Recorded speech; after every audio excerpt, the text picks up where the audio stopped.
Let's talk about the mission of your team in your organization. This will help you to get clarity on your team and its place in the big picture.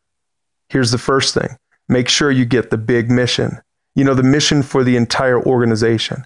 Make sure that you can state it clearly. Hopefully your organization's made it clear. Can you articulate it concisely? You'll have a chance to do that in just a minute.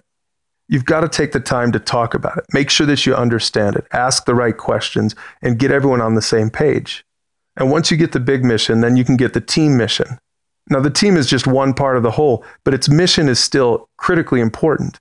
You've got to be able to state it. It might be a little more specific than the big mission for the organization, but it should still match up. And do the same thing. Make sure you talk about it, process it, get clarity on it, because only then can you move forward as a team.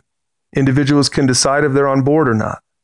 And you can talk about whether you need more mission clarity in either one of these areas. There might be some follow-up conversations that you need to have with some other people that aren't in the room right now. But the ultimate goal is to get to work, on accomplishing the mission that you can see clearly now. Commit to the process of maintaining clarity and alignment so that you can move forward and accomplish the mission of your team.